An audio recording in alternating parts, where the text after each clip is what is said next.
So rumor has it they're having this football game that they're playing in Houston tomorrow. So I guess I'll talk about it on Sunday's video report, the foolishness of prop plays, which account for 30% of the betting handle, which is just music to sports books and bookmakers' ears, because that's the add-on. That's the gravy. That's how they make more money, because you, the gambling public, you're infatuated with all those stupid prop plays. I don't get it. It's just a moneymaker for the books, not for the gamblers. But we'll talk about that tomorrow. And we'll talk about tomorrow how the Super Bowl, it's just another game. No more important than a Mid-American Conference game on a Wednesday night in the middle of October. But you don't see it that way. But that's for tomorrow's video report. Complimentary plays broke a losing streak with last night's winner on the Pistons. I've got 3 college comp plays coming up in just a moment. For me personally, I am on the pogo stick of gambling life right now. You know, going into last Saturday, I'd won the 2 previous nights. Last Saturday, backed Oregon at Colorado. Oh, was that a bad play? Then I won on Sunday with Northwestern over in Indiana. Then on Monday night, I lost, got hammered with Lehigh against Boston U. But then Tuesday night, I come right back with a brilliant play. The Rockets crushing Sacramento by 22 points. Then I get crushed the following night, Wednesday, with Nevada laying an egg at Utah State. Redeem myself on Thursday night, Oregon, Arizona State under the total by 12 points. And then last night, get crushed again, backing Portland at home, watching them lose to the Dallas Mavericks. Up, down, up, down, up, down. Listen, it's better than losing 7 straight days or 5 out of 7. Now, the vig is certainly hurting, but again, it's better than losing every single day, but not exactly the consistency I need or you need, if you know what I mean.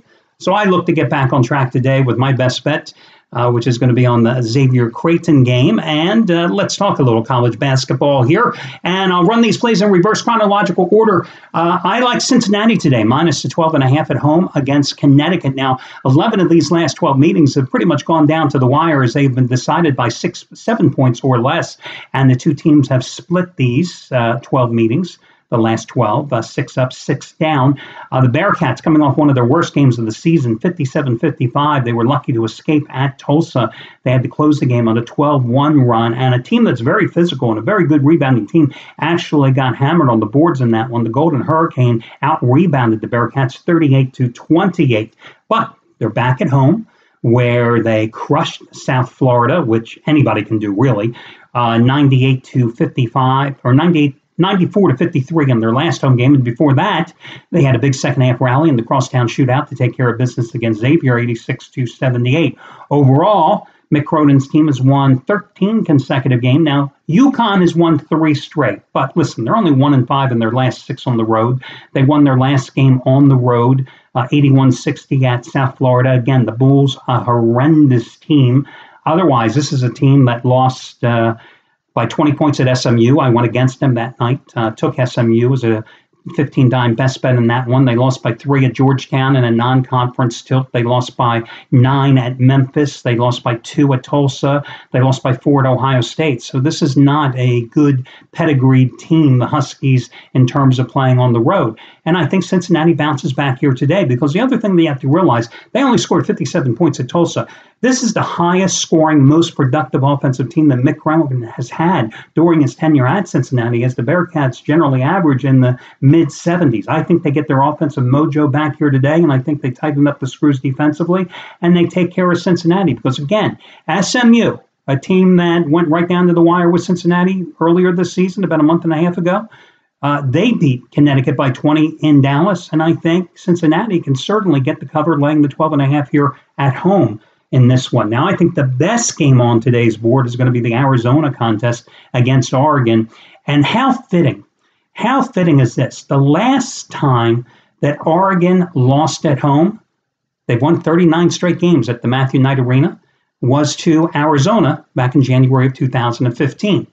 Now, last year, when these two met in Tucson, Oregon ended Arizona's lengthy home winning streak. They had won 49 straight games the Wildcats had at the McHale Center. So isn't payback rather fitting? Now, Arizona has a 1-game lead over Oregon by virtue of the Ducks losing, as I well know, that game last Saturday at Colorado. Now, I have not been impressed with the way Oregon has played lately, and I've been using their games here. 2 Thursdays ago, I used them as a 15-dime best bet, and they got the job done at Utah. Came back with them last Saturday, and they played lousy against the worst team in the Pac-12. Colorado beat them by a drum. Then on Thursday night, I used the under against them with Arizona State, and they were lucky to win that damn game. What was it? 71-70 against an Arizona State team that had lost 5 of its previous 6 games, okay? It's not that they got caught looking ahead. They just have not been playing well, they being Oregon. Arizona, meanwhile, remember what they did to UCLA 2 weeks ago? They just keep winning. They're 6-0 in true road games this season. They're 1 up in the Pac-12 standings. No look ahead. Took care of business in Corvallis, beating Oregon State like a drum, 71-54 on Thursday night. And it was a rest game because the starters only had to play on an average between 20 and 28 minutes in that contest. They won 96-85 at UCLA, 73-66 at USC, and that game wasn't even close. They were up by 23 points in the second half in that one. 91-52 at Stanford, 67-62 at California. 5-0 starting the conference road, 6-0 in true road games overall this season, 15 straight games overall. Oregon's good. Arizona is better, and I like them to take care of business and, again, get a little payback and end Oregon's home winning streak in this game. Your other complimentary play, I'm going with Georgetown today, minus the points at home in an early tip-off against Seton Hall.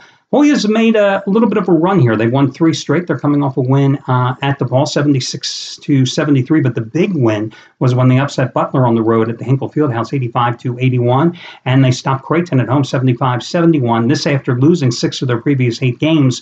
Meanwhile, the Pirates off a 61-54 home loss to those same Butler Bulldogs, and then in their last game at Xavier on Wednesday, they lost 72-70 in that one. They've lost 3 of their last 4 overall. They're 0-5 on the Big East road this season. They lost Creighton by 14 points, Marquette by 3, Providence by 4, Villanova killed them by 30 points, and Xavier, as I said, by 2. So I'm willing to lay the points with Georgetown. So Cincinnati, Arizona, and Georgetown, your 3 complimentary plays for today. That'll do it. I wish you well, and I'll talk to you again on Sunday when we talk a little football.